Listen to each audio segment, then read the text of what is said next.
fractures. So I was talking about fractures, right? Yeah. Okay, so with fractures, as I was saying, it could either be an open fracture or a closed fracture. So if I say an open fracture, the wound is out, the flesh is out, you can actually see the bones. So with that one, first you'd want to like stop the bleeding or something. So you want to put a clean cloth or a bandage around the wound so that as to stop the bleeding before you can immobilize the fracture. That's by applying a splint. So a splint, you can use like a stake or a cardboard or anything that you can use to hold the hand in place. Yes, before you go and then see a medical professional. But if it's a closed fracture, that one, the wound, there's no bleeding or anything. So yes, that one you just immobilize it by using a splint. Yes, and then you can go and see your medical doctor. Yes, exactly. Yeah. And while still on the bleeding, I have another follow-up question. Like, how do you properly treat a deep cut or a bleeding wound before getting to a clinic? Okay. So like, it's not necessarily a fracture, but somebody is bleeding out. Like, how do we help? Okay. So with wounds, it could be a minor wound or it could be a major one, like the deep cuts, the lacerations and all that. So with wounds, if it's just the minor ones, maybe your child is playing or just slipped and fell and you have some minor abrasions or anything, that one you just want to wash it very well with water, and then after that you want to check whether there are any debris, any particles inside you want to take out. Then if you have antiseptic lotion, you can just apply on it, then just dress it up using a plaster, a gauze and a plaster. But if it's a deep laceration, first you want to stop the bleeding. So you'd apply a clean cloth or a bandage to it as to stop the person bleeding. So if you apply this cloth or bandage and you see that the person is still bleeding profusely and the bandage is soaked, you don't take it out, you still leave it there, then you add another one. So you do that, and then one other thing too, if there's anything embedded in a deep wound, maybe like, I don't know, maybe if someone stabs you with a knife or you see that something is inside the deep hole, please don't try bringing it out, because you don't know what that object is occluding or what is stopping. So just leave it there. Just try stopping the bleeding, apply the bandage or a cloth, and then send the person to the nearest health facility or call for help. And like for the sharp object you've mentioned, it's likely maybe it has cut a major artery, and if you remove it, it's going to start major bleeding. Yes, exactly. It's even going to be worse than the bleeding the person is having, and we are trying to prevent other injuries. We don't want to worsen it. We are trying to save the person's life and promote recovery. Just leave it and then try stopping the bleeding and then send the person to the nearest health facility. And so from what you're saying, like the major thing here you're trying to do is to make sure that there is no bleeding happening. Yes. Because if there is much blood coming out of the system, then it's a threat to the body. Yes, exactly. And this is so because from my readings, I learned that when you have like major bleeding happening, within like 2 minutes, your blood has the capacity to be drained out of the system. And so that's how important it is to actually dress up the wound and stop the bleeding as much as possible. Otherwise, within a short period of time, the blood is out of the system and the person will start getting unconscious and they're not able to move. And we all understand, or let me not just generalize, but you need to know that blood is something that is very essential to the body because it helps with so many activities in the system. Like it's the one that transports blood, is the one that transports minerals in the system, in your body system. Like it has so many functions, and once it's not there, then there's like you're literally dead. Like there's nothing really doing the work of blood in that situation. So it's very essential. Very essential. And usually the reason why the medical doctors are able to do what they do, like they can remove the cut, they can remove the sharp object from the system, it's because there is blood. They put you on blood so that the blood that is bleeding out is being replaced. Or maybe if you're even taking that thing out, you have the necessary tools that are readily available that you can just easily suture the parts that you are bleeding from, so that as to stop the blood from coming out. But you, wherever you are, you don't have those tools, or you don't have that whatever you can use to stop the bleeding. So it's not the best thing. Yeah. So as much as possible, just hold it, press the wound, or bring the nice cloth you're talking about and dress it, and then rush the person to the hospital. And that's the best possible help you can actually give them, right? Another question I have, is it okay to move an unconscious person in an accident scene, and when is it unsafe to do so? So it's really, really, really not the best to move an unconscious patient, unless it's life-threatening or whatever is happening might cause more harm to the person than good.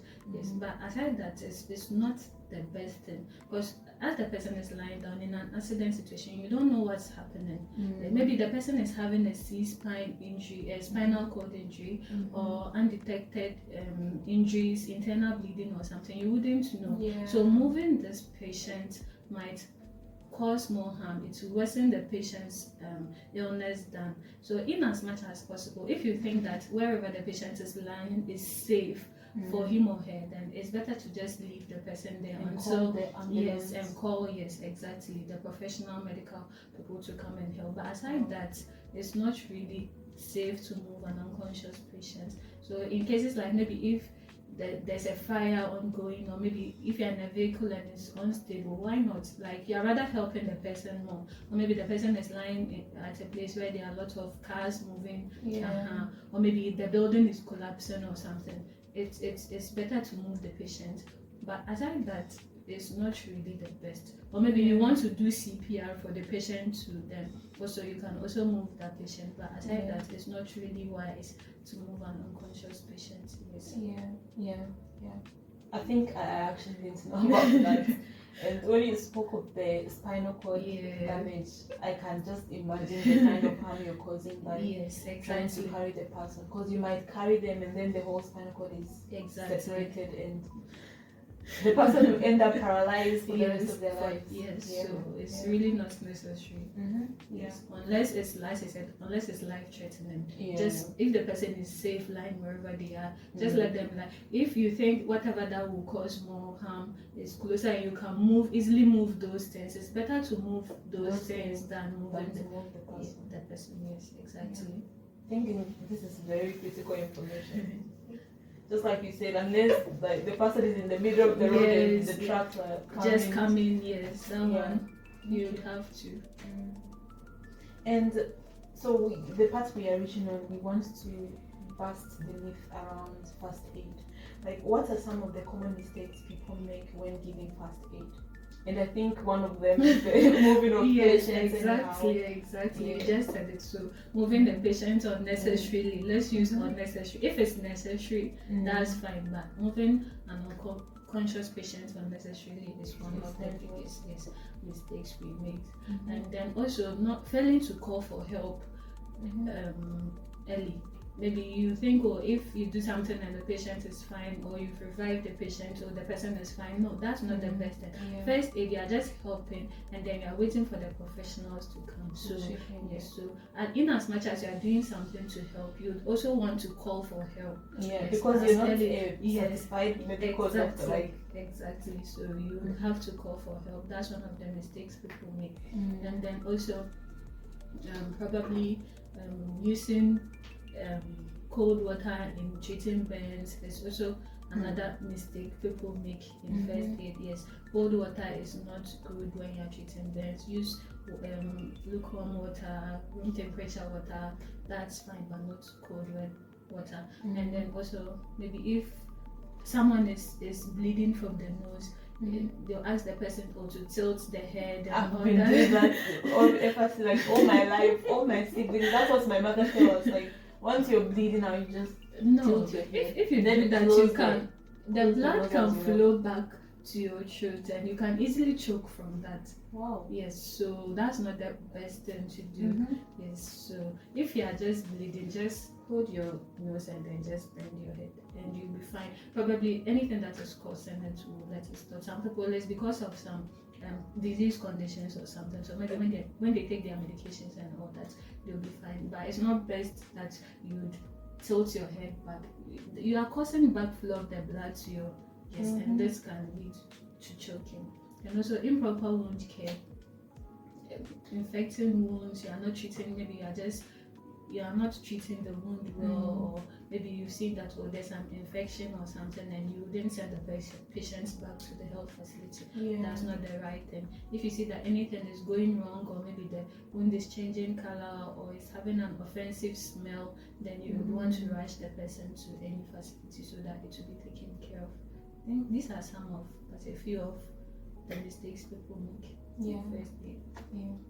I like the closing of the nose. But wait, I'm actually curious. Do you think that actually helps it stop, or it's just a mechanism to help your bleed, to give it time so that it stops bleeding? Yes, exactly. Because it's like giving you're it time. Okay. To stop. So it actually ends up stopping. Yeah, but when you do it, you say you do it with yourself. Yeah, when you do that, like it goes back to the system where it came from. Please go back. Yeah, so that's just how we used to do it, and it actually stopped. When you do it for like 10 minutes, when you come back, you're okay. Yeah, okay. But yeah, I understand. I don't think I'll do it again. It can actually stop that. As I said, it's not the best thing. Because there can be backflow of blood. Yeah. And are there any harmful myths about first aid that people still believe? So myths about first aid. Okay, I don't know whether they are myths or not, but I guess now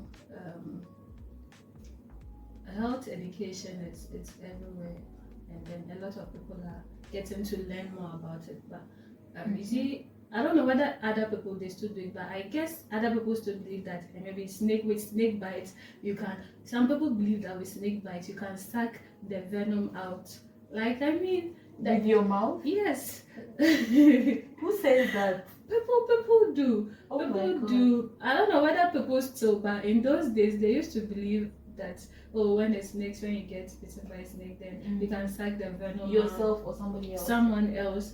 But the venom is already in your system, like it's circulating, it's going everywhere. So this one are you sucking all the blood? I think you're sucking it yourself, so it might actually get infecting you. Or you'll not even get that venom to suck because it's already in the blood. Unless you suck out all the blood, then I guess that's the only possible way. I see.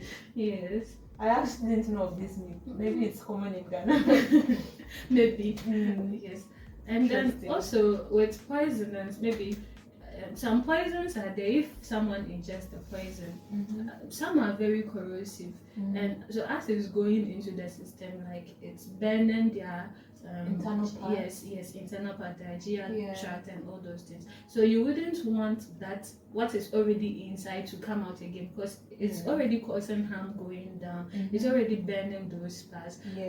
So bringing it out again will cause more harm. And so some of the poisons are there. We wouldn't want to bring them out. But some people will say, when this person took this poison crime, we sent the person to the hospital, they passed a tube and they brought the poison out. Yes, as you said, we passed a tube. The person didn't vomit the poison out again, and they'll try to give you some medication or some something. In Ghana, it's very common. They give palm oil so that the person will vomit the whatever they swallowed in out. Does it work? The best. Yeah, some people believe it works. And do they have testimonies of people in which drinking palm oil helps them to vomit the poison? But that's not the best. It's not the best way. If you see that the person have ingested any kind of poison, just rush the person to the nearest health facility, and they would know best in how to bring that poison out. Yes. Otherwise, there's nothing you can do to help. How about drinking milk? Drinking milk. Milk, yeah. It's not in my place. That's what they do. It's not every poison. It depends on the kind of poison you're taking. Yes. So maybe in other poisons, milk might help, but it's not in every kind of poisoning that milk will help. Yes. Yeah, and trying to think about it logically. I think I did chemistry in my high school, and I know that poison is a mixture of chemical compounds. Yeah. And so let's say you're drinking milk, it's another chemical compound, and they actually react to produce something even worse. And so you're actually not helping your system. You might be even making it worse by taking that particular compound. So it's good you go to the hospital so that they test what is in it and see what can be able to extract all your poisons in the system. Yeah, very important. People should actually be knowledgeable, because if you're clinging on these myths and something happened to you and you are the victim, please don't tell us that we did not tell you. We are warning you. It's about time that you start taking decisions that are very smart decisions for your health. And I want to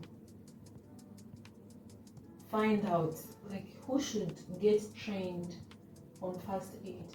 Is it because I think these things need some sort of training? It's not something that you wake up and you go to read on the internet or on the news or anything. So I think for it to be effective, people should start talking about it, and institutions should start preaching about who should get involved in this kind of training.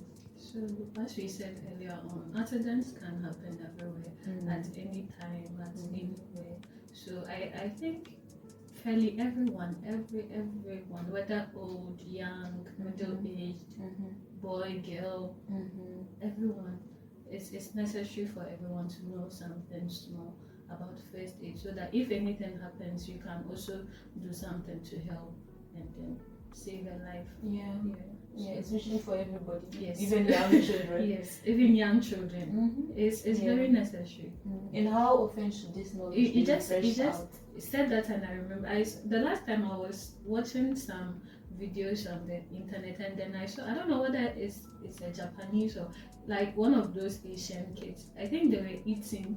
I don't know whether he was equally eating or the mother was eating, and I guess the mother was choking on whatever she was eating, and the small boy, he's actually a small boy, he was able to do the maneuver and then save the mother. So I mean, if he didn't know about it, he wouldn't have been able to save. He would have been panicking and probably crying and something like that. But because he knew what to do, he was able to save the mother. So yes, I guess fairly everyone should know something small about first aid. Yeah.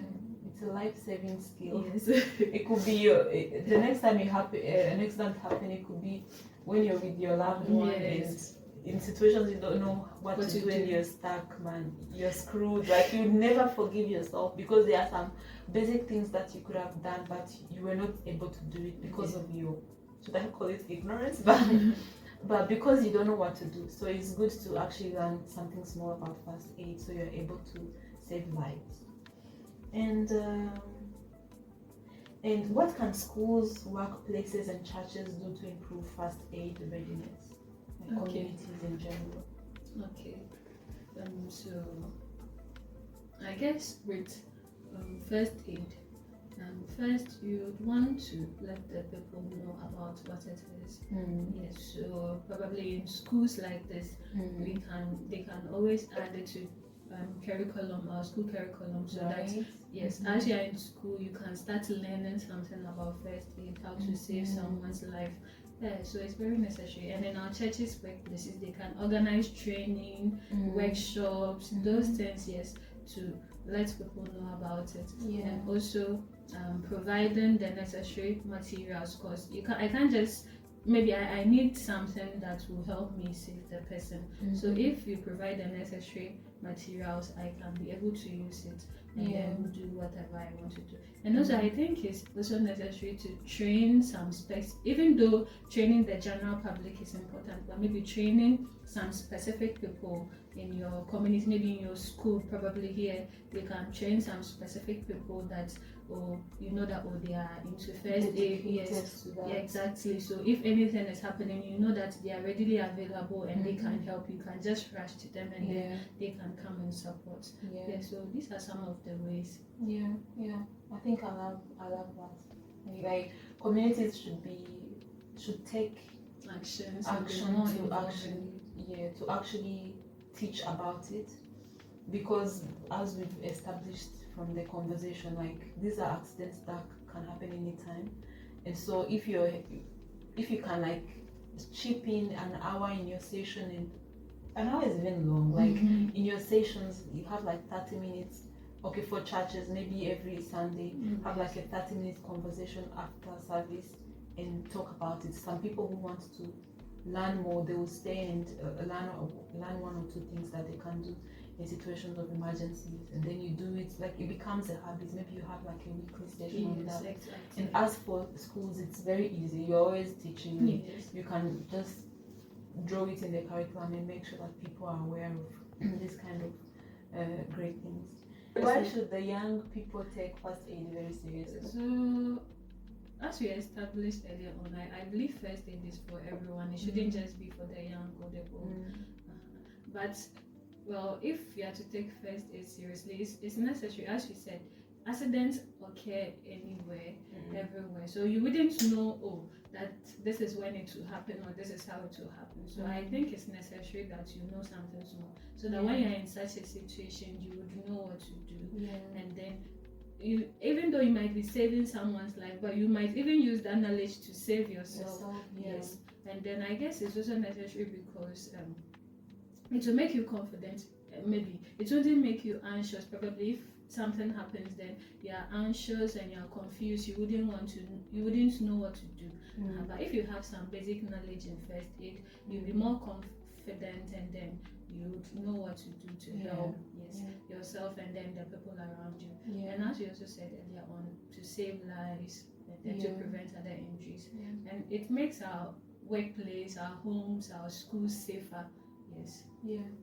Yeah, and I'm more concerned about the young people because I think it's good to build a habit as early as possible. So if a student is aware of these things, I think they will grow up with the habit. In fact, they will keep on improving. Exactly. And if it's something you're introducing in their 30s, in their 40s, their receptivity rate is actually minimized. Like, and as you said, the young crowd, as they get to know, they'll be interested to know more.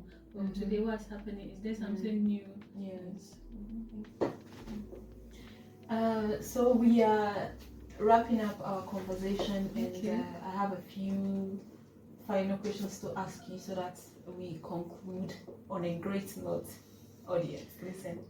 So, what is the one thing you want every listener to take away from this conversation or from this episode? We've spoken about so many things, and what do you think is like the major advice you would want every listener to actually take away from this?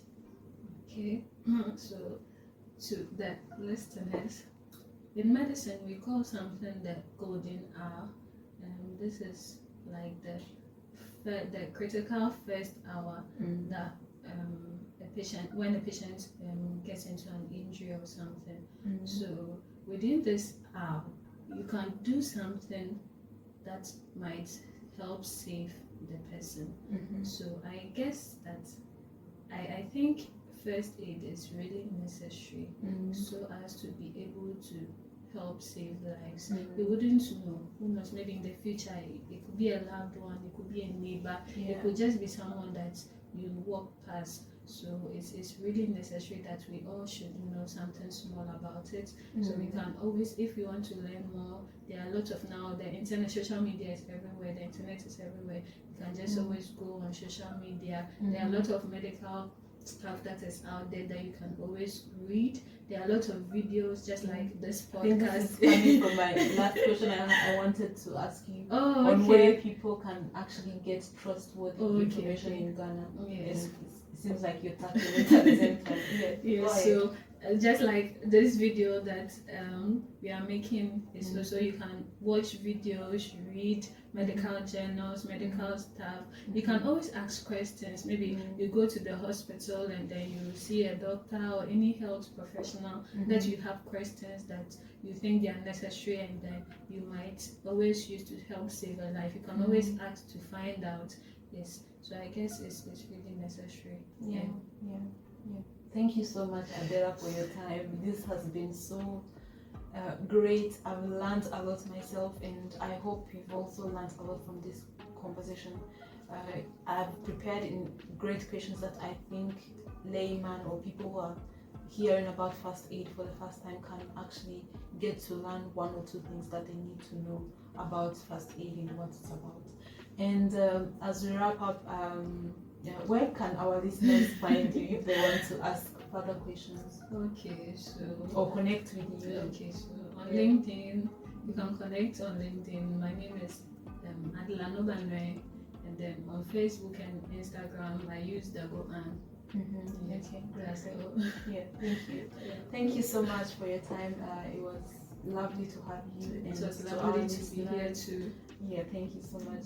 To our listeners, see you in the next episode. Bye.